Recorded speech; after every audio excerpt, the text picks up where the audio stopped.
If you want to leave us a message, get some advice from us, you have a question, go to speakpipe.com/goodguys. Keep it brief. Brevity is key. I can't stress that enough.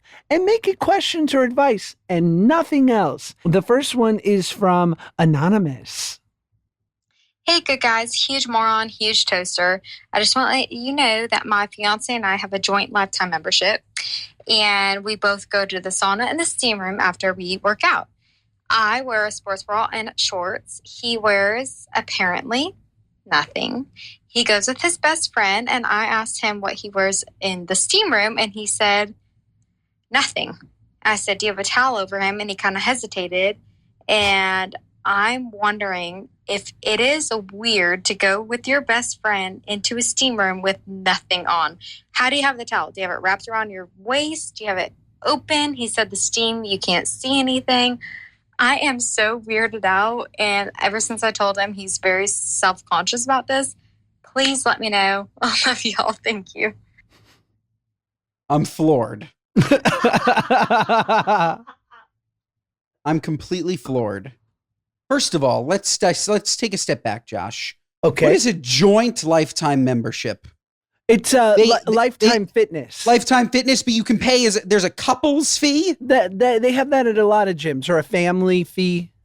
Oh, I had no idea. Okay, I got to look into that. Next, I in the schwitz, unless I'm doing like we're at the live method, we're cold plunging, we're sauning, we're steaming, then I'm wearing a bathing suit because I'm going actively from pools, etc. Otherwise, if I got a massage or something and I'm going into the steam room, I'm going in with nothing but a towel. But that towel is remaining around me the entire time. And you can be sure that that towel is tucked well above my belly button so that I feel incredibly secure and safe. The idea of sitting naked, ass naked in a steam room next to somebody who's also ass naked is gay. It's true. Not that there's anything wrong with that. It's inviting something that yeah. you If I was in there want. naked if I was in there naked next to my wife, it would be straight, and I would want to have sex. So if you're doing it next to your other male counterpart, it's gay. Like what else is it? It's so funny you say that, because I remember once Paige and I went to a contrast therapy place where it's private, and you have, an infrared sauna for it could hold up to 4 people. So it's not huge. And a cold plunge, and you rent out the room for an hour, 2 hours. So we went together, and at first I think she had like a bathing suit on, and I said, I'm your husband. And I'm like, don't wear that. And then we're like both naked in there. And of course, I'm like incredibly turned on. And I like just kind of like gave her a look, and she was like, are you nuts? Like, I couldn't feel any less attractive than like sweating like a pig next to you. And I'm like, cool. Same. Yeah, me too. For sure. I'll just put this thing away. I'll just get in the cold plunge now and let it go back in my body. That's funny. Olivia? No. But yeah, it's incredibly nuts. You should be worried about your husband. It's completely nuts and not normal. It's pretty, I agree. I use the Schwitz at Equinox. Shout out Equinox. I love it. They have a lovely sauna, and I use it 5 days a week, and I have a towel wrapped around my waist. Even men that walk around the locker room naked, which is a whole nother level of either self-confidence or not giving a shit. They still wear a towel when they go into a steam room. Right. I don't know. I've never, and I am on high alert for what a nuts is. So I'm constantly looking everywhere all the time for things that are insane. I have never, ever seen somebody walk into a steam room without a towel. I've certainly seen people in the steam without it, but it's not at Equinox, but at other places, and it's usually at like aren't they sitting clubs. on it though? But aren't they sitting on it, Josh? Yes, but it's like mostly it's been old guys. Sure, but they still walked in with the towel. They sat down and maybe it fell off. They're not sitting ass on wood. Fair, yes. Yeah, there's funny business going on, lady. There's funny business going on. It's weird. I hate to break it to you, but shout out your husband. Yeah. Oh, this. I'm sure he's thrilled. I'm sure he's thrilled at that speak pipe. Well, there's nothing open about this relationship. Let's hear from Jordan. Shalom, good guys. It's Jordan from Oklahoma. Hey, wanted to ask a question. One of my coworkers brought up the other day that him and his girlfriend don't spend enough time together with their work schedules.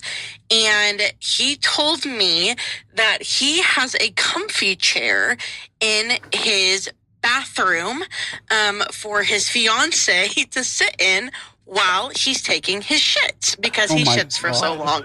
And I wanted to get your opinion and see if that was weird or not to you guys. Thanks so much. Bye. Oh my God. I've been excited to share that with you. Oh my God. I don't even know how to react. Yes, it's incredibly strange. I feel bad for the guy because guys typically take long shits because we're scrolling. We don't want to talk to anybody. We're having a nice time. Maybe something will come. Maybe something won't. It's nice, peace and quiet. We're on TikTok. We're on Instagram. We're reading emails, whatever. It's time to yourself. The shitting and talking to somebody while shitting, the ultimate, what are you nuts? That's crazy. So I haven't been talking to my sister lately because she did it again. And I told her, listen, I'm not going to talk to Dad if you're going to talk.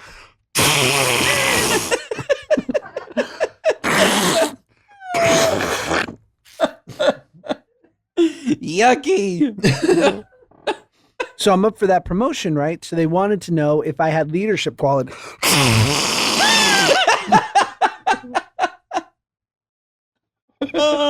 It's nuts. It's so crazy. That's insane. Get your man's Metamucil. No, leave him alone. Let him take a shit in peace. That's not even a stage 5 clinger. That's a stage 50. You can find time to see each other outside when he needs to take a shit. Okay? Like whatever you think is going on, working too hard, you're not prioritizing each other, and you're only fooling yourself if you think that spending time with him while he's taking a dump is going to help your relationship. It's yucky. It's yucky. It's super yucky. Let's hear from Anonymous. Hey, Josh and Ben, or should I say Shalom from Israel. I recently got out of what I would call a serious relationship. I come from a community where 8 months is a long time, and I'm finally ready to get back out there and start dating again. And I've found that the shidduch crisis is real, and I wanted to know what your opinion was on it. I'm on the apps. I've started telling my friends. I've even told all those moms that are into setting people up. Like, I'm really trying to get myself back out there, but seems to be really hard. If it helps, I'm 27, living in Israel, living my best life, and I love it. Yeah, thanks. Yalla, bye. For those from Oklahoma, a shidduch is a setup. It's Yiddish for setup. Like a matchmaker type thing. Yeah, but even you could even make a shidduch though if you're not a matchmaker. Sure, Like you and Paige are out at a bar. I know both of you. I connect you. I made a shidduch. That's what that means. Yeah, I feel like apps have destroyed. It's impossible. Like how do you find people these days? I don't have the answer. I think that it's very, very difficult. And especially being, some might hear, 27 and think, oh, that's incredibly young. In the Jewish community, it's really not. Like, men and women typically, like, you found each other by around that age. And there's unfortunately a lot of stress on women to find a guy like before they're 30. But Ben, may I push back on that? But I would say when you say Jewish, right? Because there's some sects like that, and then there's like the incredibly, I would say like coastal liberal Jewish communities that wouldn't even be a thought. That well into your 30s and 40s, you get married, have kids. I don't. So maybe it's just different. Like I think that, and Olivia, I would love your thoughts. I think that in general, and maybe Jewish, maybe it's Judaism aside, I think that no matter what religion, for the most part, once a girl reaches the age of 30, if she has any type of slight religious leanings, I think that if you want to have a family, like the biological clock starts ticking and you're thinking about it. If you're not a family person and that's not for you, then anytime or freezing your eggs, all that stuff is an option. But I don't even, the second that I said Jewish, I regretted it, because I think in general, girls would prefer to meet their person before the age of 30. I think like generally that's probably true, but I think if anything, the guilt might, or like, I don't know, I think there's like a guilt associated maybe with not being partnered by that point, but I don't know that I feel like a lot of that too, if we're talking religion, could come from like family or the church, or like, you know, how involved you are, because there's like certain expectations that people have. And like I even noticed like back where I'm from, you know, like my hometown, it's more normal for people to like get married a little bit younger. Like a lot of people I went to high school with are already married and have kids. Like I'm 25 and I don't plan on doing that for like a few years, you know, and kids like in my 30s is kind of what my plan is. But I mean, you know, we'll see what happens. But yeah, I think if anything, it's like where you're located, societal pressure. If you are in like, you know, a church or you're religious, like that, I'm sure adds another layer to it of, you know, be fruitful and multiply. But yeah, I don't know. I think it's just a really shifting time. And depending on where you are, it makes a difference. But I don't think 27 is like old by any means. I know plenty of people who are still, you know, looking for their person, and it just takes time. But yeah, I think it's more of a societal pressure than an internal one sometimes. Why have apps ruined everything? Is it just because it's so transactional? I think so. That's what it sounds like. Like it used to be a game, right? Like it used to be there was courting involved. You had to actually amp yourself up, pump yourself up enough to go and talk to that girl. You used to have to stand up and walk over, introduce yourself. Like all of that has just gone away. And like now you can just swipe right on someone or whatever the apps are that people are using now, and you're connected and you didn't have to go through any of that. So yeah, I don't know. I think it's very, very hard.